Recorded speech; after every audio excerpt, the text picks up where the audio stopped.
Hi guys. Ngayon maglalagay tayo ng lashes sa ating pilik mata. Ito. Nabili ko to sa Pilipinas nung nagbakasyon ako. First time kong gawin ito. Ito ay magnetic lashes. First time kong gawin, hindi ako marunong maglagay pero susubukan ko kasi mayroon ako napanood na tutorial kung paano to ilagay. So try natin. Yeah.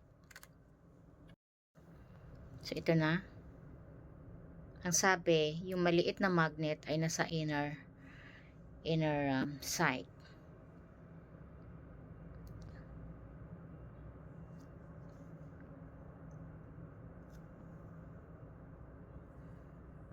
So ito ay nasa kaliwa tayo. Try natin.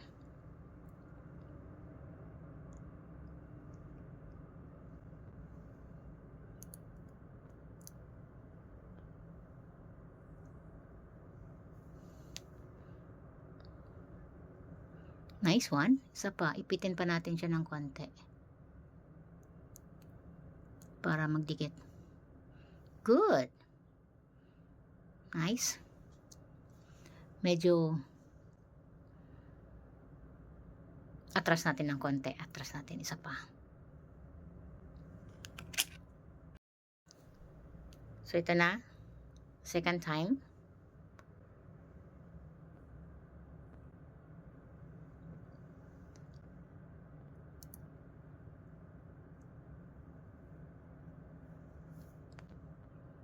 Next. Good. Isa pang clip para magdikit yung magnet. Masyadong ano yung aking face.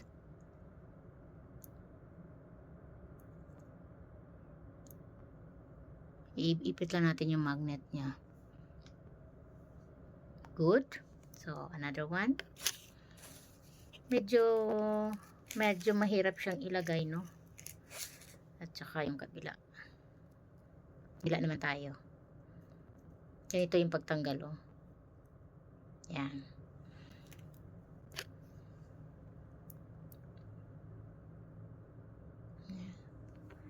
Paglagay.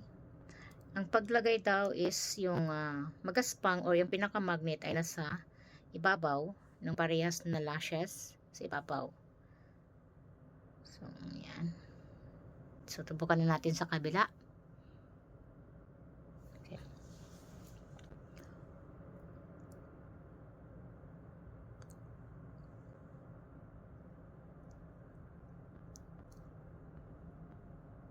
Oh no. No good.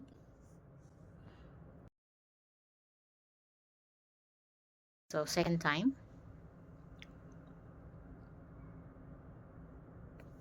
Hawakan natin dito para masyadong.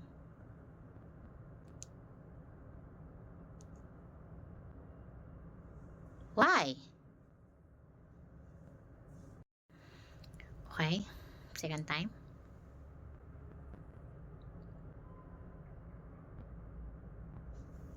Hawak.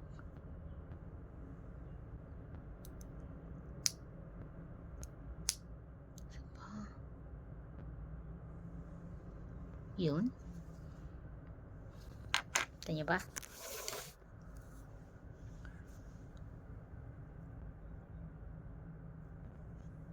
Medyo hindi okay yung kabila. Ulitin natin. Again. Again.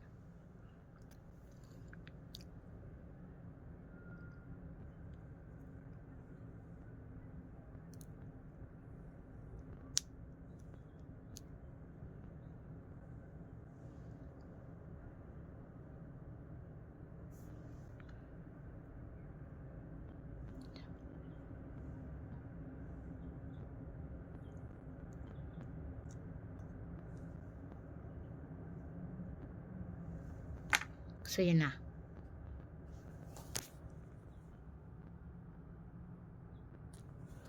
Hindi siya masyadong ano. Kita nyo ba? Masyadong ano.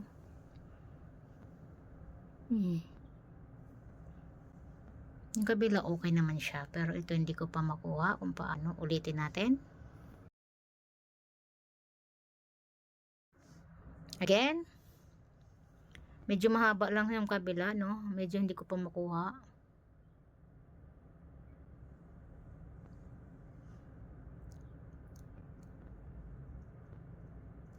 And then, tanggal.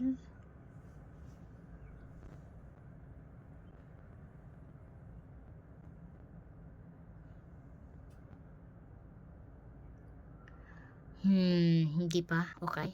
Ulit. Ulit.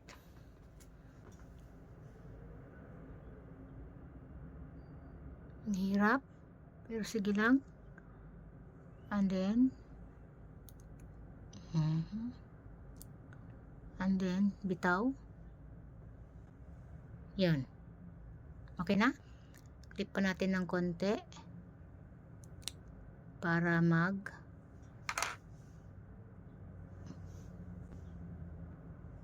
hindi pa talaga. Isa pa.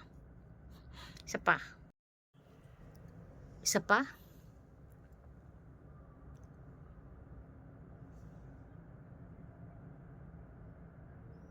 And then, above.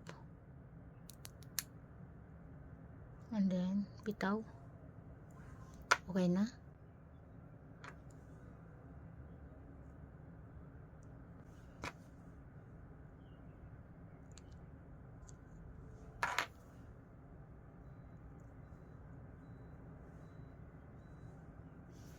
Yan. So, yan, may lashes na naman tayo. Yan. Bila. Bila. So, yun. Kailangan ko pa ng more practice para dito. Hindi pa masyadong lapat. Pero for now, okay na siya. At least nakapag-practice ako. Kailangan mong mag-practice kung gusto mong gumanda ang iyong pilik mata. Tiis ganda. Yan. Kung gusto mong gumanda ang iyong pilik mata or magkaroon ka ng magandang pilik mata, so mag-practice ka. Medyo okay naman na siya ngayon sa pagpa-practice ko. Siguro maraming beses pa akong mag-practice pag maglagay nito para ma-perfect ko talaga siya. No? So, for now, yan lang muna. And, uhubarin ko na kasi medyo hindi pa siya talaga ano. Tingnan nyo guys, oh. Pipilkit ako. And then, isa pa.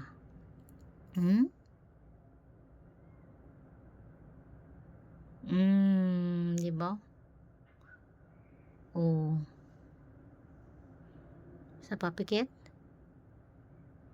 Di ba? Ang ganda.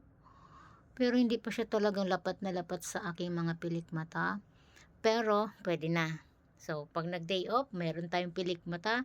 Hindi na natin kailangan magpalagay pa ng lashes.